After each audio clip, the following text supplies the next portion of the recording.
It's The List and your boy at Fightful.com. With Jimmy Van and Sean Ross Sapp. They're on fire. Ooh, boom shakalaka. 200 strong. What's up, you guys? Sean Ross Sapp. It is March 24th, 2021. It's The List and your boy, number 207. We got bunches of stuff to talk about. My eyes are still dry. My arm is sore, but by God, I made it. I played through the pain, Jimmy. Oh, do you ever? Yeah, you don't complain at all. So first thing I want to do is say today would have been my dad's 83rd birthday. So I want to say happy birthday to my dad. Would have been his 83rd birthday. And the next thing that I want to say, Sean Ross Sapp, do you know what May 29th signifies? You know what that date is about, May 29th? I know what May 19th is. What's that? It's the release date of See No Evil in, I think, 2005, 2006. How the hell do you know that? How do I know that? Because WWE made a giant storyline out of it. When anytime anybody would say May 19th, Kane would beat the shit out of them. I don't remember that anymore. Yeah. But May 29th is the tentative date for Iron Mike Tyson stepping into the ring in an exhibition fight against the real deal Evander Holyfield. Sober as a judge. And here's my question for you. Is Mike Tyson going to smoke marijuana before that fight, Sean Ross Sapp? I don't think he will. Oh, yes, he will. I don't think he will. But you know what? Evander Holyfield's going to walk out to that ring with his Affy Award in one hand. I should send it to him. You should. Oh my gosh! Did I ever tell you that I did a couple calls with Evander back in the day when I did some business with him, and his manager told me don't swear. Oh wow! They're like, don't swear. Evander doesn't like that. He's like Danhausen. Oh yeah, yeah. But I'm gonna get Danhausen to curse next week. By the way, guys, let's get the plugs out of the way. Fastlane was this past weekend. TK Trinidad kicked ass on that show. It was great. Had an interview with Thunder Rosa last week. This week is ROH 19th anniversary. I had Sledge this past week. He talked about advice from Steve Austin and all kinds of stuff. Tomorrow, I've got another interview with EC3 dropping. It feels like we're doing one every couple of months, but there's always something new to talk about. And also, this weekend, we're doing coverage of ROH 19th. So, enjoy all that. Breaking news all the time at Fightful Select. But if you're here, thumbs up, subscribe, tap the bell for notifications, and donate a super chat. That gets your question or statement read on the air. But Jimmy, today is the day that I expose you for the fraud that you are. And I don't just have your stock trading portfolio, my friend.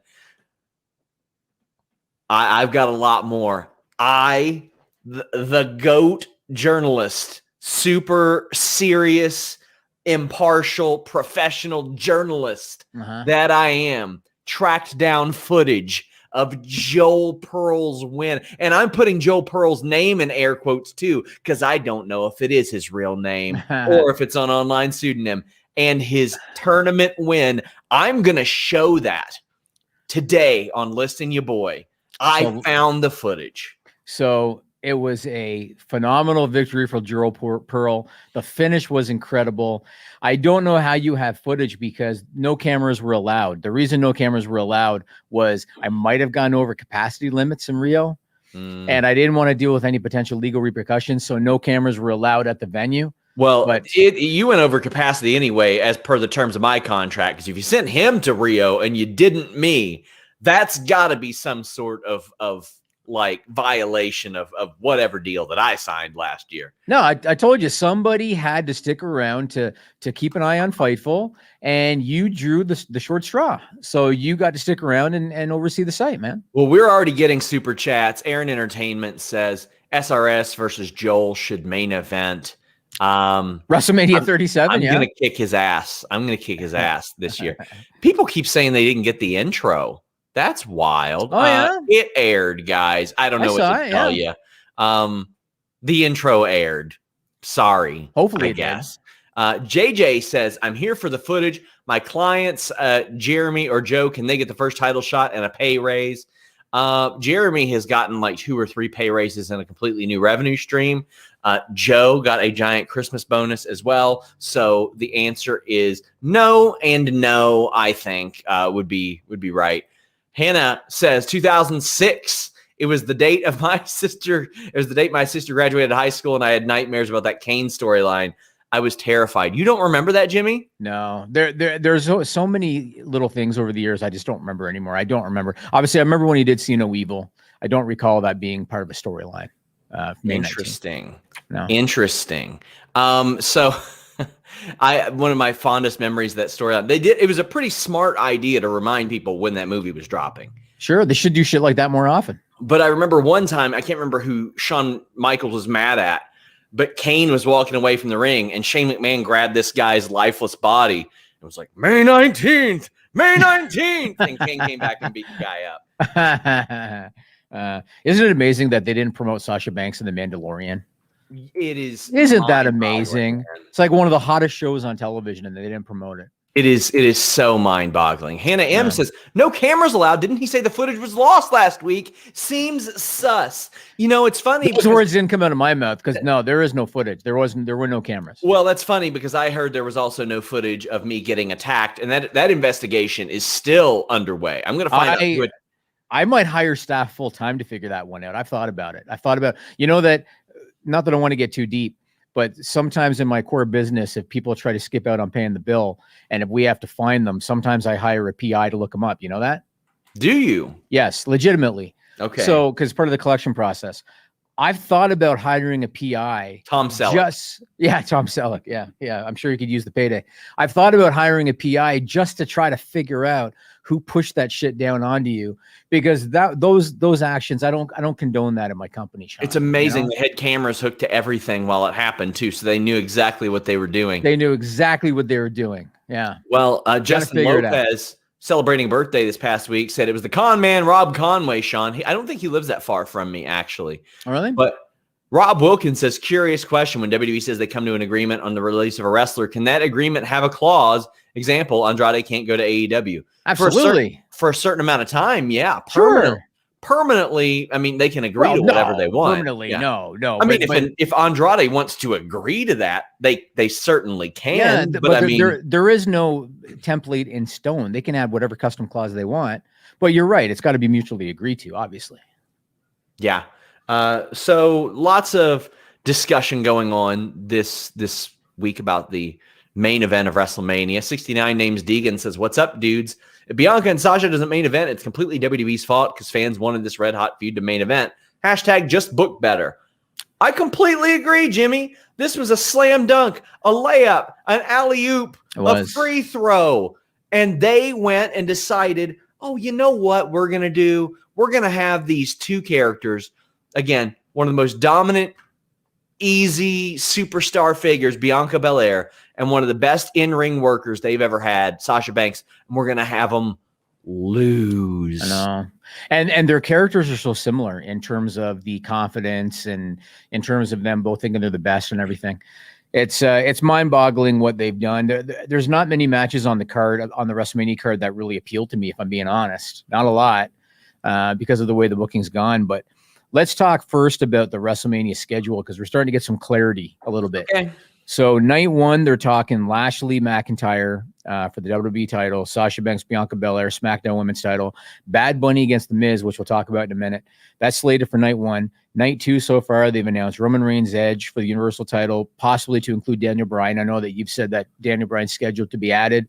Yep. The Fiend against Randy Orton is scheduled for night two. And there's 3 matches that have been announced but not yet listed under a certain night, which is the New Day against AJ Styles and Omos, Braun Strowman, Shane McMahon, and Asuka Rhea Ripley, which may or may not include Charlotte Flair. So the main event, to me, this is almost a tough call because Sasha and Bobby, not that Bianca and Drew aren't deserving, because they are, but in terms of Sasha and Bobby both kind of hitting their stride and both kind of, getting to a certain point, they both deserve it. Yeah. And so it makes it challenging.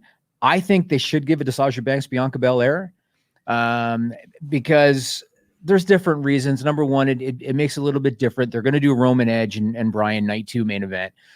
Makes sense that they would go with, say, Bobby Lashley to open, or Bobby Drew to open night 1. Sure. And then finish with Bianca and Sasha. That makes sense to me. Now, I'm not going to say that they're going to pattern it over TakeOver. I'm not going to suggest that. But night 1 of TakeOver is going to be Io Shirai, Raquel Gonzalez main eventing. Yeah. So it makes sense that they would do it. And one other thing that I want to point out, and again, not that it means anything, I've seen interviews that Sasha's done and Bianca's done, mainstream interviews. Both of them have publicly called for it to be the main event. I've also seen interviews with Drew and Bobby Lashley. They haven't said shit. Yeah. And quite frankly, I don't know if they care. And I think both of them, Bobby especially, he's a veteran going back years. I don't know if he cares, but I think that they both understand the girls have worked hard too. And they deserve the opportunity. So my gut tells me Sasha Bianca are going to get it. But what do you think? Who do you think deserves it between those two matchups? Sasha Bianca. To me, for so many reasons, both for reasons that we just mentioned and just a million reasons. Yeah. For PR reasons, yeah. For history reasons, they should do it. And Sasha and Bianca, two women of color, main eventing this show. You also don't have to lean on, well, the one time that women main evented WrestleMania, because here's your silver platter. You got two main events. All those times they bullshitted us and said, WrestleMania has 4 main events this year. And I say that in Byron Saxton's voice, because of course he's going to be the person that says that. Well, we've got a lot of main events. Well, no, you don't. You got 2 this year. Bianca and Sasha, and then whatever Roman Reigns does night 2. That's what it should be. 69 names Deegan says Drew doesn't need a main event 2 years in a row. If this wasn't on a silver platter, I would say, yeah, sure. We had somebody, Anakin JMT, say, I see it how I did Mania 35. Kofi had the hotter story, but the women, especially Becky, earned it. Sasha earned it after her work last year. Sasha's earned it after her work for the last 5 or 6 years. Yeah, I agree. I mean, that particular year, Becky was a hotter star than Kofi. Mm-hmm. And so it kind of made sense to do what they did. I don't think you can necessarily say Sasha's a hotter star right now than Bobby or Drew. I don't think you can either. Yeah. And that's WWE's fault. Right. That's WWE's fault for having them lose a lot. I agree. Because nobody was excited for them to do a tag team title match. We mentioned it on the air. Like, Sasha fans are fiercely loyal. And they were like, we don't want this tag title match. Like, this is stupid. We know what's going to happen. She's going to lose a bunch.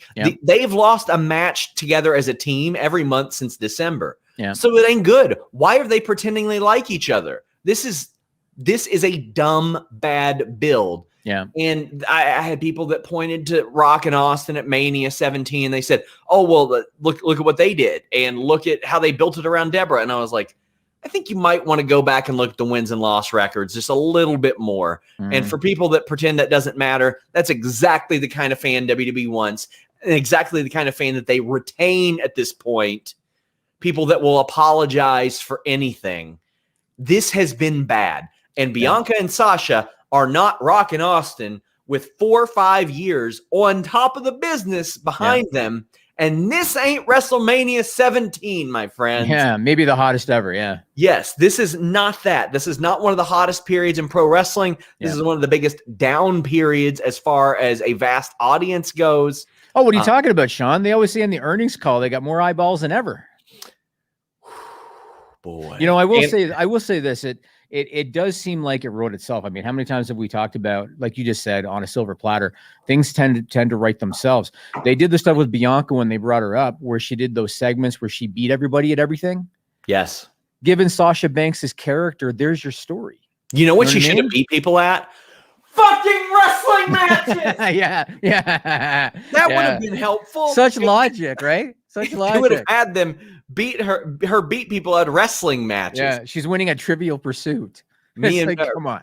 Bezo Banks says, me and the crew shut down people who said Banks played second fiddle to Flair at TakeOver Brooklyn and did nothing for the Revolution. What stupidity. That is ridiculous.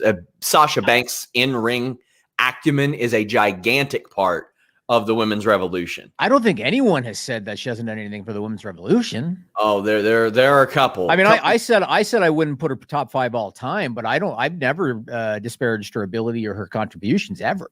A couple trolls. David Dichter says, is Reginald best heel in the business if he's the reason Bianca and Banks don't main event?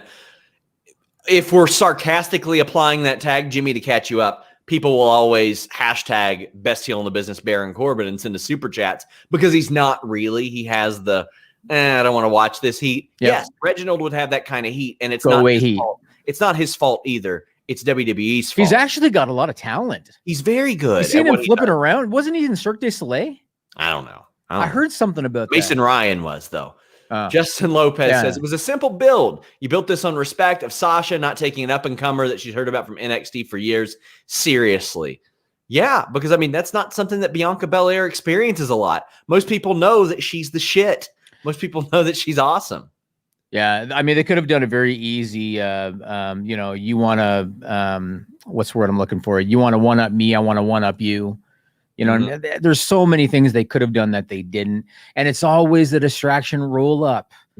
Over and over and over and over with the distraction. You know how they said no slap in the thigh, Sean? Yeah. I want a sign, no distraction roll-ups. We have a successful podcast on this network that has branched off into a Twitch channel based on WWE doing that over and over again. We have a show called The Distraction. To me, it is so dumb. It makes your elite performers and athletes look stupid when they go, huh? Music? The only time I've thought it was creative recently is when Xavier Woods did it with a goddamn horn to AJ Styles. I thought that was very funny the way that he did it.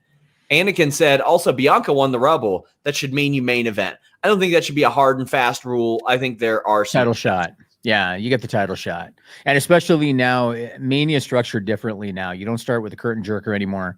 They typically start with a hot match, end with a hot match. So you start with Bobby Drew, you end with Sasha Bianca. And that makes sense to me. I want to well, hold on before you move on. There are a lot of things they can put on one night and not the other night too.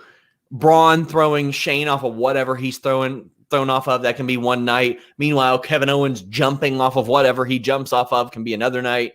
If they do the Battle Royal, you got one night, you got one the other night. You've still got the IC title and US title matches to split up. These are still going to be two pretty loaded cards. It's just, oh boy. And we've got a super chat about the thigh slaps. Evan Wright says, no thigh slaps, but train noises are allowed. Boy, that's dumb. And then you got whose idea? That had to be Vince McMahon's idea. Had to be. It's a stupid one. It was absurd that they did that mid-match. It was so stupid. And Evan Wright says, waiting on Asuka and Rhea to get the tag title shot. Oh, they will. Yes. This spring, they will. Yes. Oh, they might do it next week. They might get a title shot. And that will be the first time that Rhea takes a pin is in a tag match, probably with Nia and Shayna. Yes. Probably. Yeah. Andrew Monacan says, what's your thoughts on Peacock now continuing where WWE left off and editing their vault? Does this partly explain the delay till August? I don't have a problem with them editing the vault. They paid for it. They can put what they want on there. Do I like it as a viewer? No. I like Jeff Hawkins' approach. I'm more of a disclaimer guy than an editing guy, but yeah. I 100% agree. And, you know, I'm not going to go off on a tangent here about how, you know, the world has changed and people are easily hypersensitive now and easily offended and all that. They want to cancel Pepe Le Pew and they want to put warning. Nobody really wants to cancel Pepe Le Pew. Nobody really gives a fuck. But there are some people who think that people give a fuck. Okay, whatever. But what I'm saying is the times have definitely changed. Hypersensitivity on like another side. People are like, oh my God, look what they're taking from me. That was kind of you 5 years ago before you met me, Sean. No, it wasn't. Because you've gotten a lot better. No. Don't even play that bullshit. Sean used to stay up late at night because he'd be so upset about people's Twitter comments. Let's mute Jimmy real quick because Jimmy's ridiculous. So Jimmy's muted.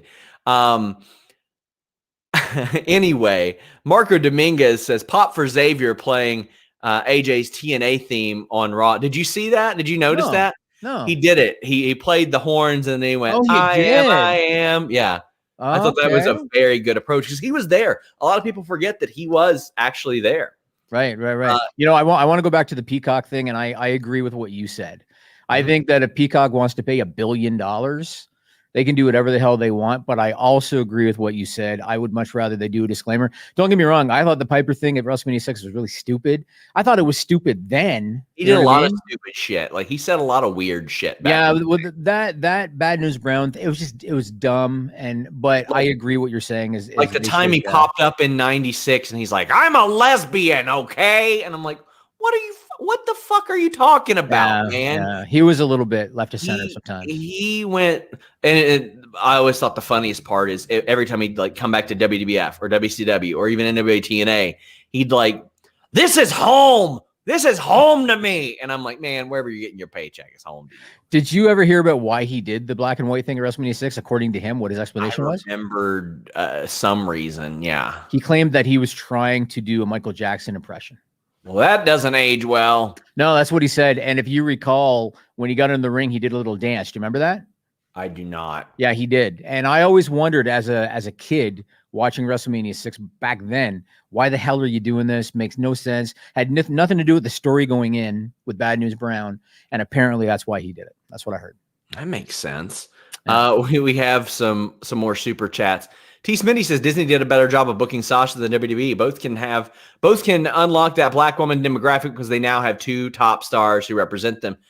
Representation and demographics are important in this type of thing. You want people that you can relate to on these shows. I mean, not everybody that you're going to enjoy is somebody that you can relate to, but there are a whole lot of people that do want somebody that they can relate to represented on the screen, Jimmy. And he's right about the Mandalorian, because you know the classic Paul Heyman thing about accentuate the strengths and hide the weaknesses. Sasha's not the greatest promo in the world. Mandalorian, she only had like 1 line, but she did a lot of physicality. So they understood what her strengths were. I agree with him on that. I think we're good to go. What's next up on the list? Did you see the picture of Sasha training at Funaki School? I did not. So Funaki has a school in San Antonio. Sasha Banks was there recently training alongside Bailey, and there was somebody else in the ring. And we got the picture. Put it Media One.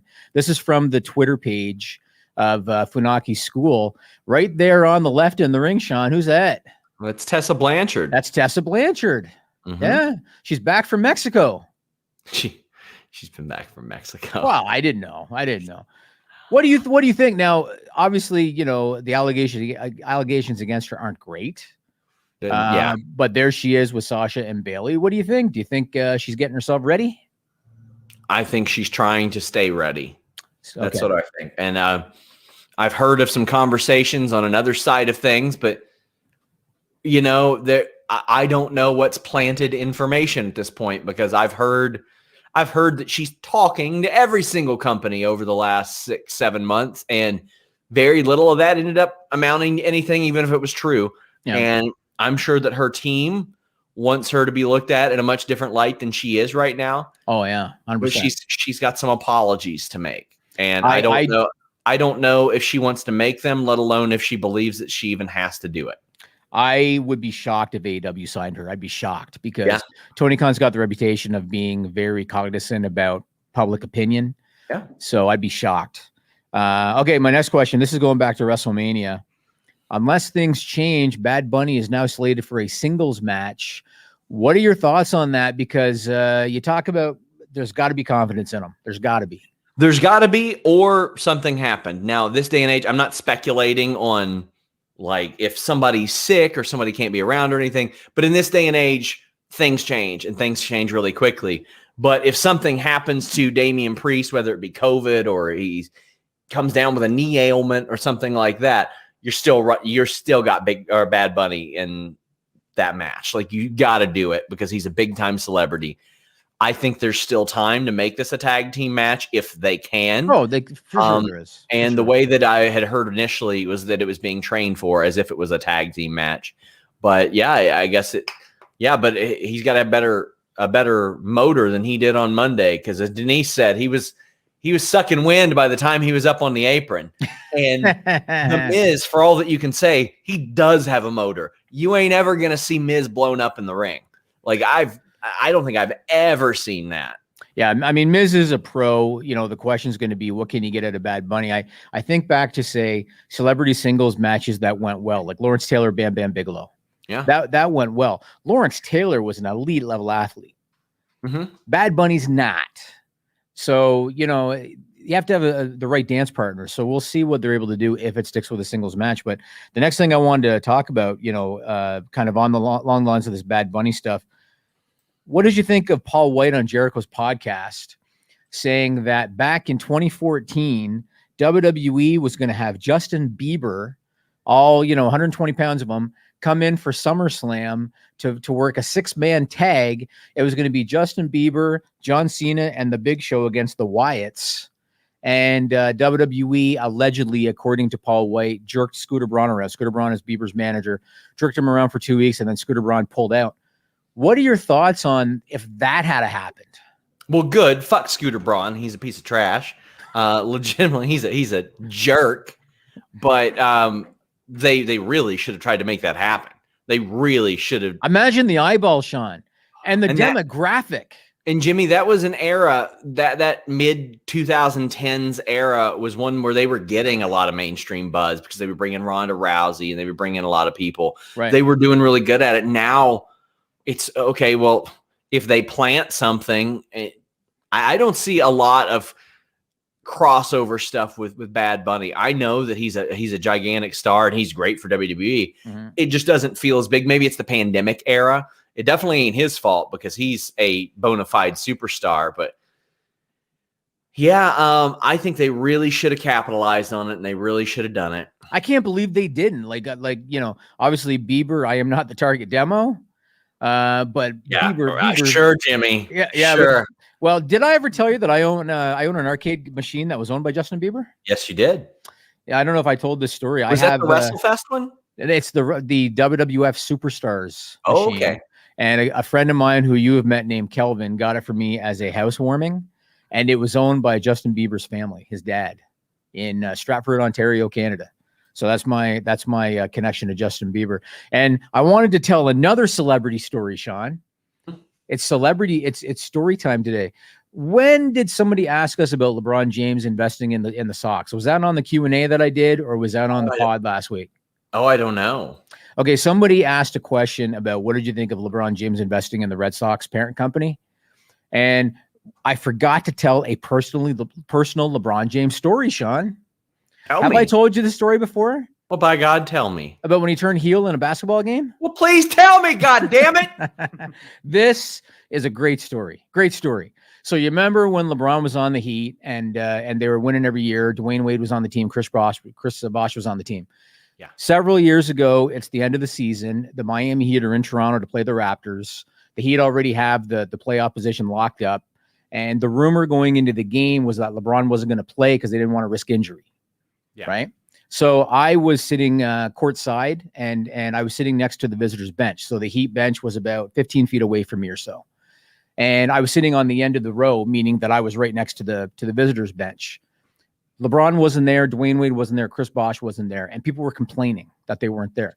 National anthem start. I stand up and I kind of stood out in the aisle a little bit when the national anthem started. Somebody taps me on the shoulder. I turn around. It's Dwayne Wade and LeBron James because I was standing in the aisle. So they come out and LeBron is wearing, when they wear like the sweats, the sweat outfit, he's wearing that. Yeah, the warm-up outfit. He keeps it on the whole game, doesn't play the whole game, right? By the fourth quarter, LeBron's sitting on the bench in that outfit, and the entire crowd, 20,000 people, we want LeBron. We want LeBron. And I'm staring right at LeBron James, and he's staring out onto the court. You know how he's got that serious look, right? He's staring out onto the court, and then he does this, Sean. He goes like this. He goes like this. He stands up. He puts his hands on, they got snaps on the tearaways. Yeah. He puts his hands on the snaps. He power walks into the center of the court. The whole crowd pops. Then he stops. He turns around, goes back to the bench and sits down. And as soon as he did it, the whole crowd went from cheering him to booing him. And I was laughing. I was like, that was awesome. That was awesome. A Toronto native, Joey Votto, our franchise first baseman, trolls fans like that all the time. Like he'll field a ground ball or that's a foul or something like that. And he'll, how they throw it to the audience. Yeah. He'll pretend he's throwing it to the audience and he just underhands it to an umpire. It's fantastic. Well, I thought it was awesome. One of my favorite clips ever was him at spring training right after he had signed his new big contract. And there's this kid going, Mr. Votto, sign my autograph. And he goes, that was you, wasn't it, Sean? Yeah, right. He says, I don't sign for Cubs fans. And some guy goes, "Hey man, he's just a kid." He goes, "I don't sign for kids either." Awesome. Well, I'll tell you one other quick LeBron story, just because it's interesting. My God. So I'll make it quick, but people will find this interesting. So I'm in the second row. There's one row ahead of me, and the concession girl comes over. Do you guys want anything? LeBron walks over and goes, "You have any M&Ms?" And the girl looks at him and goes, "How are you going to pay for it?" And the guy in front of me says, "I'll pay for it." So she gets him a bag of M&Ms, right? The second she handed LeBron James that bag of M&Ms, I mean the second she handed him the bag of M&Ms, he immediately flipped it to one of the trainers, one of the towel guys, whatever. Yeah. Guy opens up the bag of M&Ms and he spreads it out in 3 cups of Gatorade, right? And he gives each cup of Gatorade. LeBron gets one, Dwayne Wade gets one, Chris Bosh gets one. The 3 of them then sit on the bench eating the M&Ms out of the Gatorade cup like that. And I was kind of listening, and they did it because they don't have a deal with Mars. Ah, okay. Yeah, they had to hide that he was eating the M&Ms, so that's why they were doing it out of the Gatorade cups. I thought that was very interesting. And the cool thing about that story is when the game ended, LeBron walks over to the guy that gave him the M&Ms, takes off his headband, and gives it to the guy. And I said to the guy, "That's the best investment you could have made." Yeah, no kidding. Yeah. My God, that is pretty cool. See, I told you you'd find that interesting. Yeah, it was pretty interesting. Music and Moonsault says, "Watching live for a change. Normally catch the pod later and watching old Raws and SmackDowns this time. But since Peacock sucks, I'll give my dollars to you." Yeah, Peacock is not a good service, but I think they're sending me a meat and cheese tray. So I'm going to say that it's a great service. So subscribe to Peacock, even though I canceled mine. Did you? Immediately. I'm going to try to find a different method. It's really not great. What? Explain, because I haven't seen it. You can't pause. You can't rewind. The library is not robust. It is just not good. Is it because they're still, they're still adding? Well, they didn't do pause and rewind for live before this. So don't you have access to the regular network until Mania, or is it done now? No, it's right before that. Right before that, it goes off. So we have it right now, though, yeah? Might have to use my friends at surfshark.com. Use that code FIGHTFUL. Get my VPN. Kevin Langoff says, "The main event thing is getting toxic. I'm pro Sasha and Bianca, but if they don't get it, it's okay.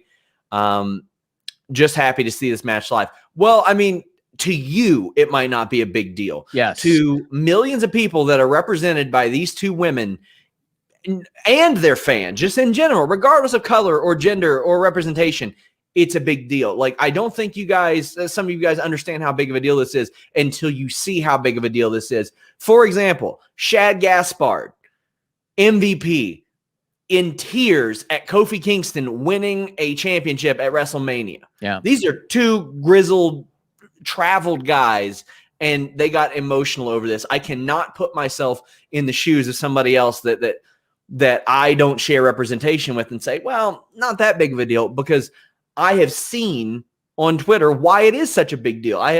We're going to talk about it later, but Great Khali into the Hall of Fame. Yeah. I see why they're doing it, and I see why there's a whole lot of people that care about it, and we'll get into that. But yeah, no, I want to say one thing though. To me, the Sasha Bianca thing, it's not just about color. And I don't think that they look at it, Sasha and Bianca look at it like we want a main event because we want to be the first 2 women of color. I think of CM Punk. CM Punk was a guy who did it all. He was a former WWE champion. He got to wrestle The Undertaker at WrestleMania, which is a bucket list thing. Yeah. And CM Punk, the guy who did it all, never got to main event WrestleMania and was very public about the fact that he never got to main event WrestleMania. When you are a talent that gets to that level, I think you look at the main event of WrestleMania as kind of the pinnacle. And I think Sasha Banks, and I don't want to speak for her, but I think Sasha Banks looks at it like, I don't necessarily want a main event because I want to represent my race. I want a main event because that is the pinnacle of what we do. Well, it can be both. I don't want to speak for her or anything like that. No, but it's not just about race. They look at it like it's the pinnacle of what they do. Music and Moonsault says, wasn't 2014 the year Cena was champion and got murdered by Brock? I can't remember if he was champion or not, but he did get murdered by Brock. Was that 14? Yeah. Yeah, I can't remember if that was a title match or not. I can't remember either. It might have been. But so that's what they did. They went from a 6-man tag to Cena get slaughtered by Brock that year. It was a world title match. I forgot about that. It was Brock Lesnar beating his ass for 16 minutes. I remember. Was it 16 minutes? It felt like it was like 5 minutes. that match. Yeah, he whipped his ass for a long time. Evan Wright says, went crazy when Omega yelled, bigger than Ibushi. I got that on my list. Let's talk more about Mania, and then we'll circle back because I want to stick with the Mania stuff. Okay. My next question for you is this. Do you think that Daniel Bryan, you've reported that he's going to be probably added to the Universal title match to make it a triple threat, and Charlotte Flair, there's speculation she might be added to the Raw Women's title match. Personally, I'm disappointed if Bryan gets added because I feel like he's there to take the fall. I do too. Yeah? That's your thought? Yeah?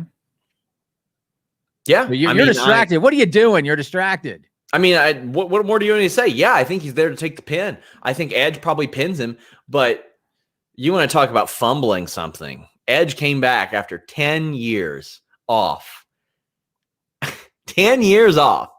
And broke his neck. They didn't think he could take a bump again. And he had some of the best promos of his life last year. And then this year, they fumbled his promos so bad that they had to add another guy. What? And they had to add another guy that gets like 200 title shots, but they had to keep screwing him out of it. Yeah. But I think Roman Reigns should win this. What Mania program so far has been booked well? What has or hasn't? Yeah, what has? Is there one Mania program so far? I've said there's 1, 2, 3, 4, 5, 6, 7, 8 matches confirmed. Have any of those been booked well? So let me see. Braun and Shane, no. Fiend and Orton, no. Asuka and Rhea, no. Bad Bunny and Miz, that might be the best booked. Okay, no. I think Bobby Lashley and Drew McIntyre maybe has been. I think it has been because it gives you a reason, because Drew wants to go after the guy that caused him to take his title. I think that's the best booked thing so far. Arguably, the top 3 booked feuds are that Bad Bunny and Miz, and New Day versus AJ Styles and Omos. And the Monday match has grown on me. Kofi beating AJ after AJ went on his hot streak, because Kofi is a former world champion. Yep. It's just distraction. But the comedy between those two teams has been really good. I think that one probably has appealed to me the most so far. As crazy as it is. Yeah. I think New Day against AJ Styles and Omos. AJ Styles is the man. Like, they can literally give that guy just a bag of shit and say, go out there and make it work, and he can. Yeah. He's been great, but otherwise it's been kind of questionable. So let's talk about The Fiend. What were your thoughts on his return at Fastlane? Well, let's get this super chat. Dante says, Tessa can probably host the WWE Hall of Fame in about 10 years. I love it. What did I think of his return? I'm so over everything about The Fiend. I'm done with it. I'm not entertained by it. Yeah, my issue was, and maybe I'm being nitpicky a little bit, maybe. So I thought the gear looked great. The attire looked great. It looked legitimately scary. Like, he looked like a movie monster kind of thing. They put a lot of effort into it. It looked great. You know what bothered me about Fastlane? And tell me if I'm being nitpicky. The fact that it existed. Well, okay, maybe aside from that, he bumped on the RKO. Yeah. And I watched that and I thought to myself, you're doing it again. Like, he literally just popped up out of the ring, and you're already doing it again, where he's already showing weakness, taking the bump on the RKO, even though he popped up, because he always pops up. Yeah. But he still bumped on the RKO. And I watched that and I thought, you've just proved that you're going to do the same shit again.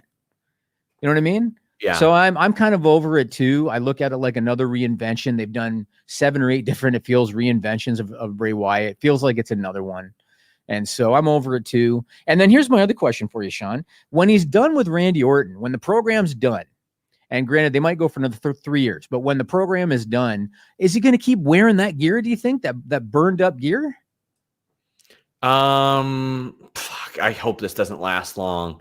It's like a shitty Yeti-esque thing. Yeah, a little bit. That's what it reminded me of, a little bit. It's like, so I'm just so done with it. And I don't think they've even announced this as a Firefly Funhouse match, have they? No. Oh, no. God. So I'm going to mention what I think they should do.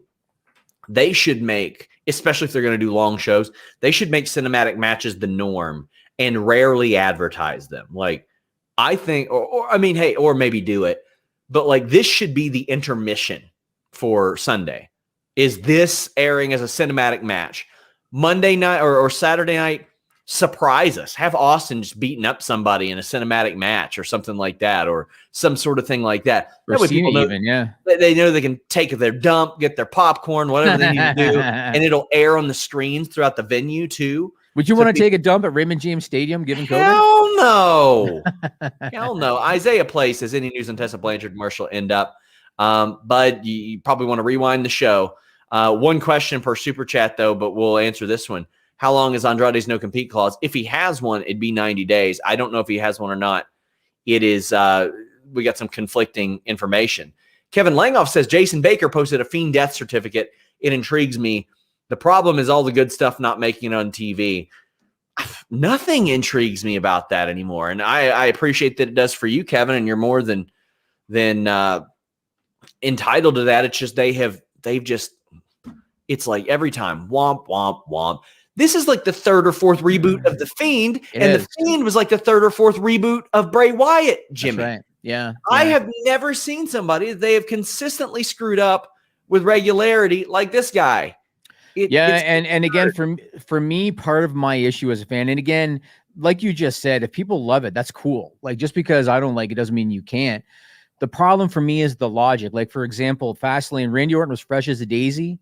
One Sister Abigail, he gets pinned by Alexa Bliss. One Sister Abigail. Yeah. Then on Raw, he's fresh as a daisy. One Sister Abigail, he's unconscious.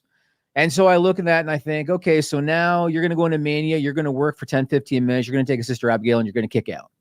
Yep. It's tough for me from a logic perspective to accept. It just is. We have some super chats, guys. Get yours in. Also, please leave a thumbs up while you're here. Evan says, hope Fiend takes a dump in Orton's gym bag. Legitimately, they should play off of all that stuff. That's what the John Cena thing was. The Bloody Mary. Yeah, they could pour a Bloody Mary on Alexa Bliss. Pour a Bloody Mary on Alexa Bliss. Do that. They played off of a lot of those things that long-term fans knew about. Yeah. And yeah. Throwback says, what do you guys think about WWE's 50 greatest women's list? Having Nia at 36 and Kaylee Ray at 48 is BS. She's a 500-plus day champion, and with their criteria, she should be higher.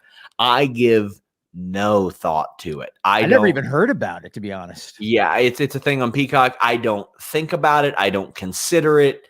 I thought it was weird that they included the Bella twins as one person, and then on the graphic, they put two Brie Bellas up there. That was. Yes. Yes. So I don't think of it there very much. It's all subjective, and it's all like somebody making a personal thing.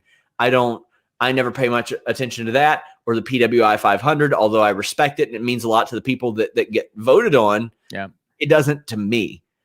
69 named Deegan says WWE abuses Brady's ability to reinvent himself. They really do. Yeah, and I think they do it because they just know that he'll be able to do it again.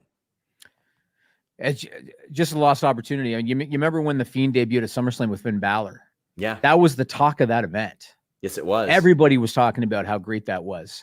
And that was his peak. He peaked in his debut as the Fiend. Yeah. So, and I was there for it in Toronto. Oh my God, it was so great. 69 named Deegan says, thank you for understanding representation. Well, I appreciate you. Myron Pereira says, good morning, guys. Which would each of you pick on your Mount Rushmore of WrestleMania? This year's event doesn't even feel like Mania. Hope they book it well. Well, whether I like Rushmore of WrestleMania. Yeah, whether I like him or hate him, Hogan's got to be on there. Oh yeah. Shawn Michaels was Mr. WrestleMania. Yeah. Undertaker had the streak. Yeah. And I'd probably put Becky on there because of the history that she made. But I understand if some people think that maybe the criteria isn't quite there. But those are probably my four. For me, it would definitely got to put Hogan on there. You got to put, I think I'd put Stone Cold on there. Mm-hmm. And Taker's got to be there. Shawn Michaels has to be there. That'd be my four, I think. Gutier 25 says, can't wait to see Laredo Kid tonight on AEW. Yeah, he is exceptional. And Rob Reed says, did you guys talk about the Peacock censoring out certain segments of WWE content? I did, but you know what? If you want to let your Peacock fly and not get censored, check out our buddies at BlueChew.com.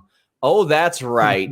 BlueChew.com, that unique online service that delivers the same active ingredients as Viagra and Cialis, but in a chewable format at a fraction of the cost. And hey, maybe you got a tape library of your own, if you know what I'm saying, and you're looking to add to it. You're not looking to wait until like August No, you want to add that content now. Well, you better make sure that your performance is up to par. You don't have to have a problem to use Blue Chew. It's about that confidence. It's about that performance. And those tablets help men achieve harder, stronger erections and get that confidence up. It is an online prescription service, no visit to the doctor's office, no awkward conversations, no waiting in line at the pharmacy, and it ships straight to your door in a discreet package. They're made in the USA, so they prepare and ship direct, cheaper than a pharmacy. They will get you the active ingredient that you need, and there is a right one.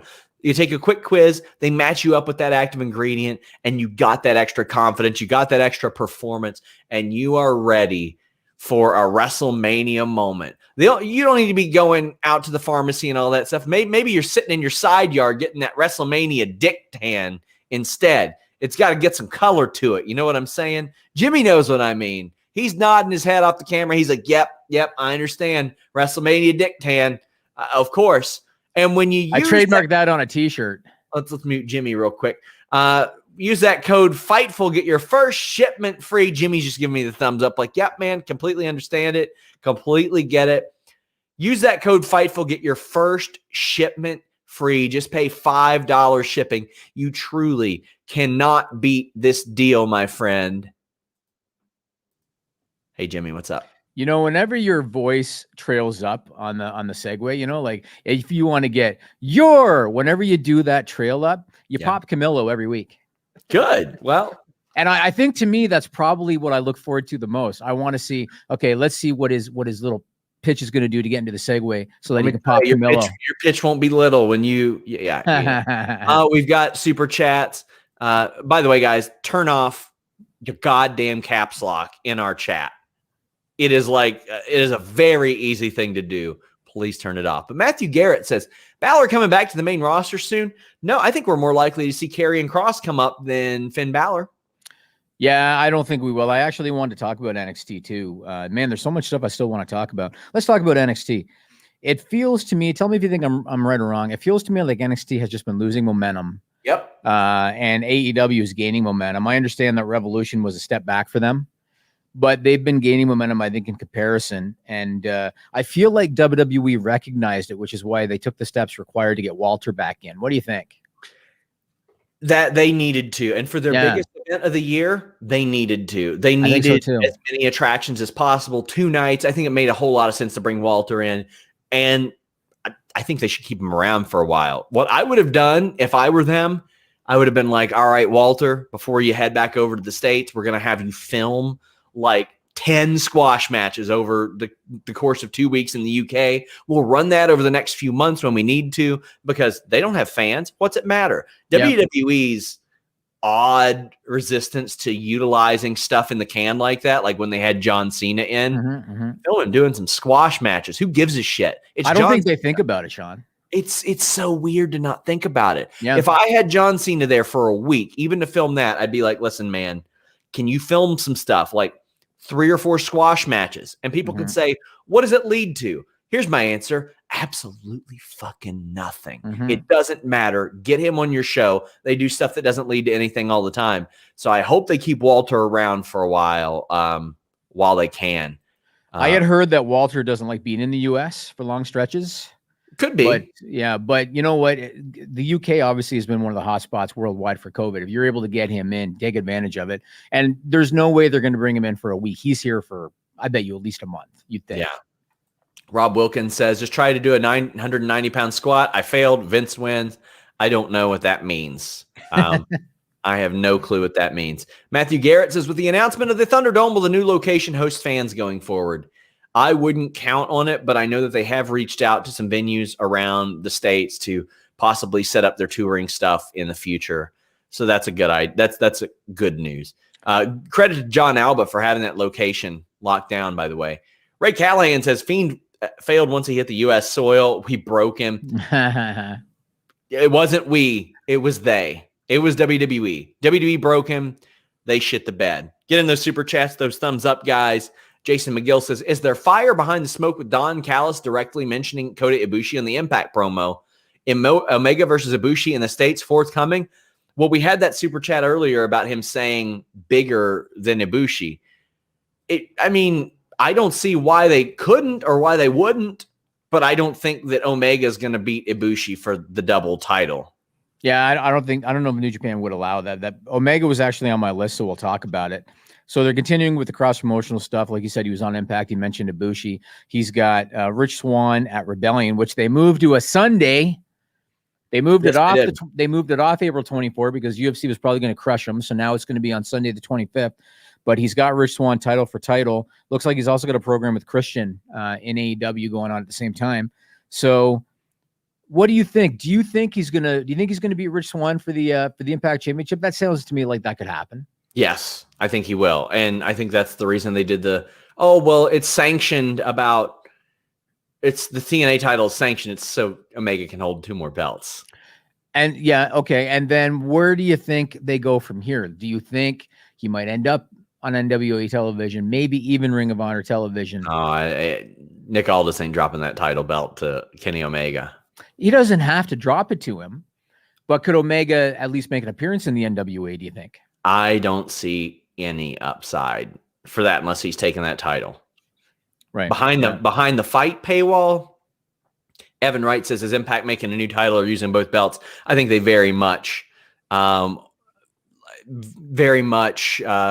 to do 2 title belts there.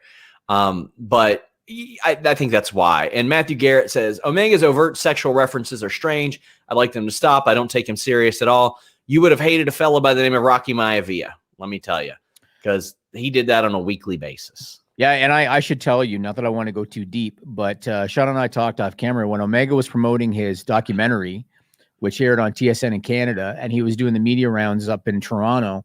He was on the Canadian version of The View. You know, there's a women's talk show. I don't know what they call it, The Social, I think. Mm-hmm. All they talked about, and I told Sean this, all they talked about was Kenny Omega's sexuality. Yeah. The whole interview.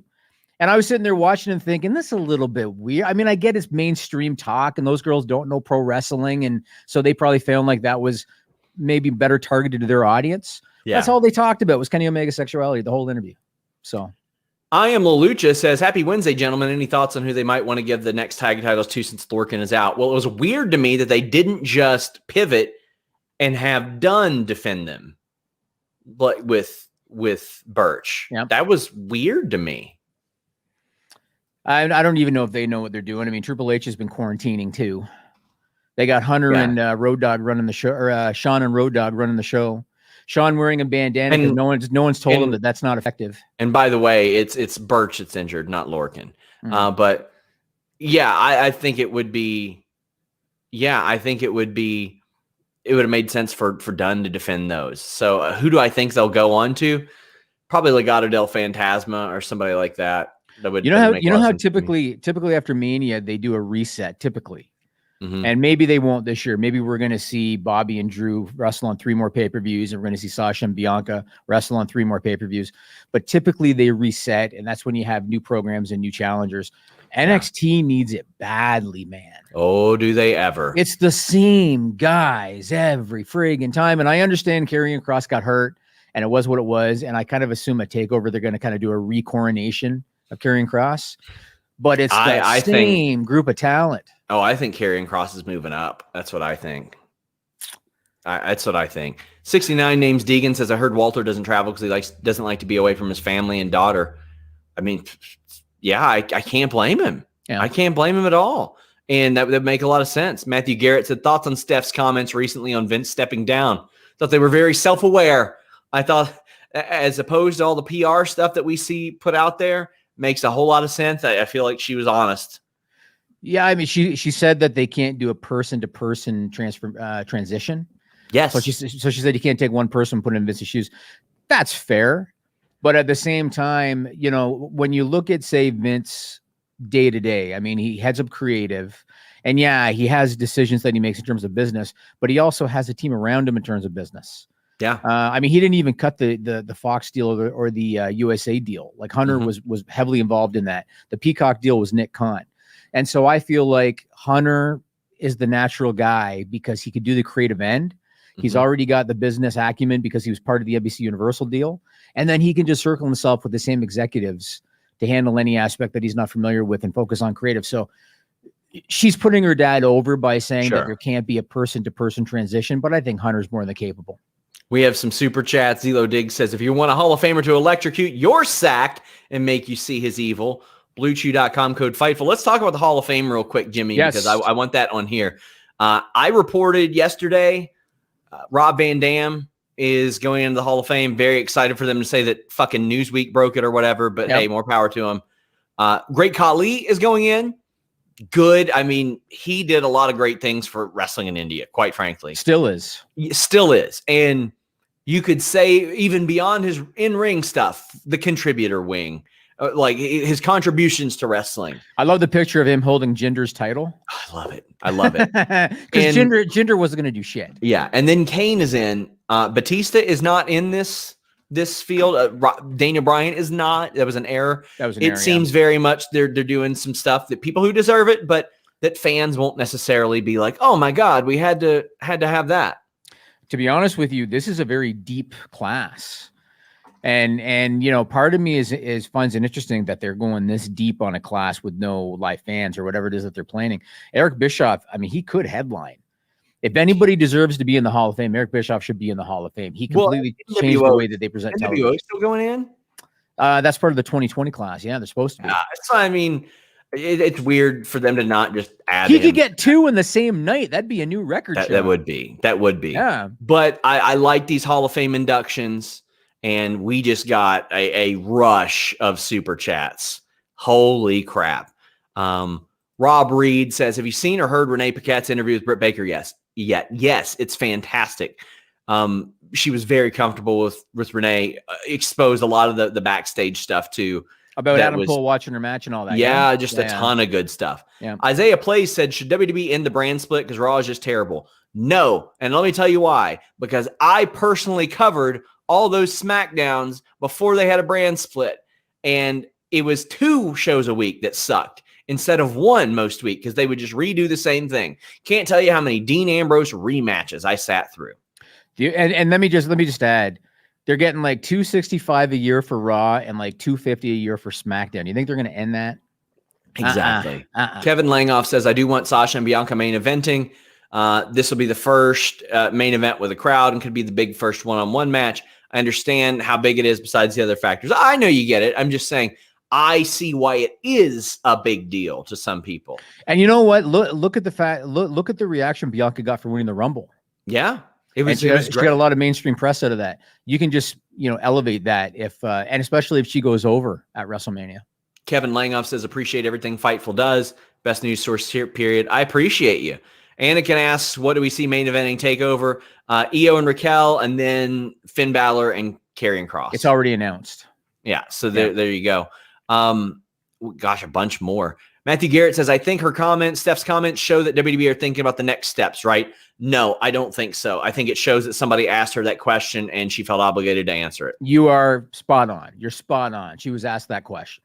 Yeah. Kevin, thank you so much for the kind words. A reminder, guys, after these super chats, we'll be heading over to FightfulSelect.com for the list goes on. Sean. Live. Yeah.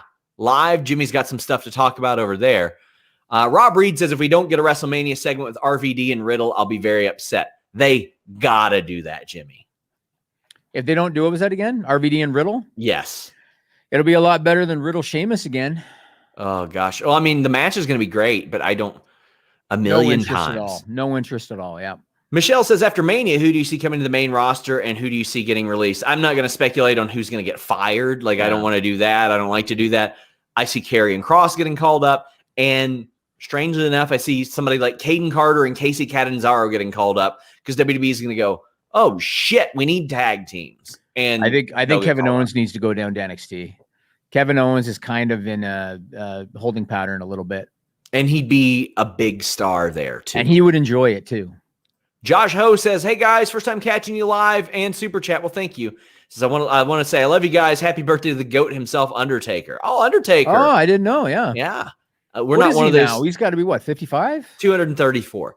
We're not one of those sites that's like, hey, it's this guy's birthday. Time for a full article. But happy birthday to the man. And Justin Lopez says you have to figure on night 1, they'll bring out the 2020 class in front of the Mania crowd. And night 2, the 2021 class. That's a great idea. They should do that. They absolutely should. I think that makes an awful lot of sense, Jimmy. more sense than Joel Pearl getting the Fightful championship does. It was a great matchup. That was a series of great matchups, as a matter of fact. And the finish, I still don't know how Joel was able to get the guy on his shoulders like that, man. Like, it was impressive effort. I didn't know he had any training. Before we get into this, I want to say Throwback says, hell yeah, give me Balor versus Walter at TakeOver. They ain't doing that at TakeOver. They're doing Ciampa and Walter at TakeOver. Right. But yeah, that'd be a great match for sure. But I am so sick of this gimmick. Oh, Dante V says, back when birthdays were, man. I love that. Melissa is here. Melissa is not happy. And there's a good reason why Melissa is not happy. Because I think that now she can see clearly. She's thinking clearly. But Jimmy, I'm exposing you.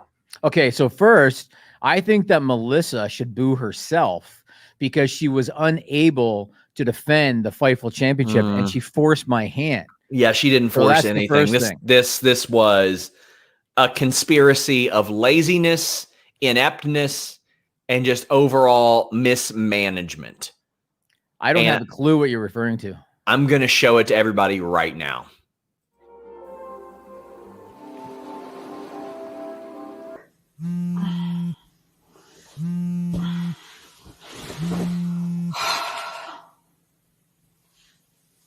Hello? Yeah.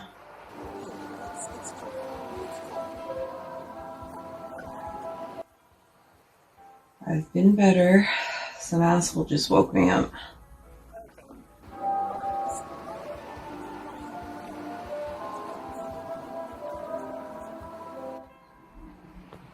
Yeah, whatever.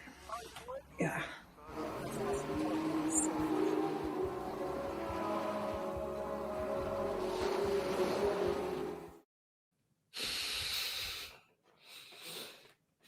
I am going to kick Joel Pearl's ass. I'm going to do it in the streets of Toronto. I'm going to do it on the beaches of Rio. I'm going to kick the living shit out of Joel Pearl. Melissa wasn't even awake. Now, I know she doesn't care enough to show up to work. I know that. That's obvious. But this is a disgrace. This is bad booking. I'm shooting Jimmy from the hip. From the hip. This is bad booking. You conspired to do this. I don't know what your fetish is with Joel Pearl. And I've already heard that his finishing move is called the Pearl Necklace, so I don't even want to know what that's about. But what's the deal with this? Let's go to the list goes on, FightfulSelect.com. Well, we've got a good day, everybody. We got super chats. 69 names Deegan says, we get it, Sean, you were screwed, but Kitty Cat. Rhea Asuka announced for night 2. Kevin Langoff says, I rewatched the Raw after Mania when Roman beat Taker. 15-minute chance to Roman. How times have changed. I want a hashtag. Hashtag Joel's Pearl Necklace. Here's some information on the Peacock switch. We're out.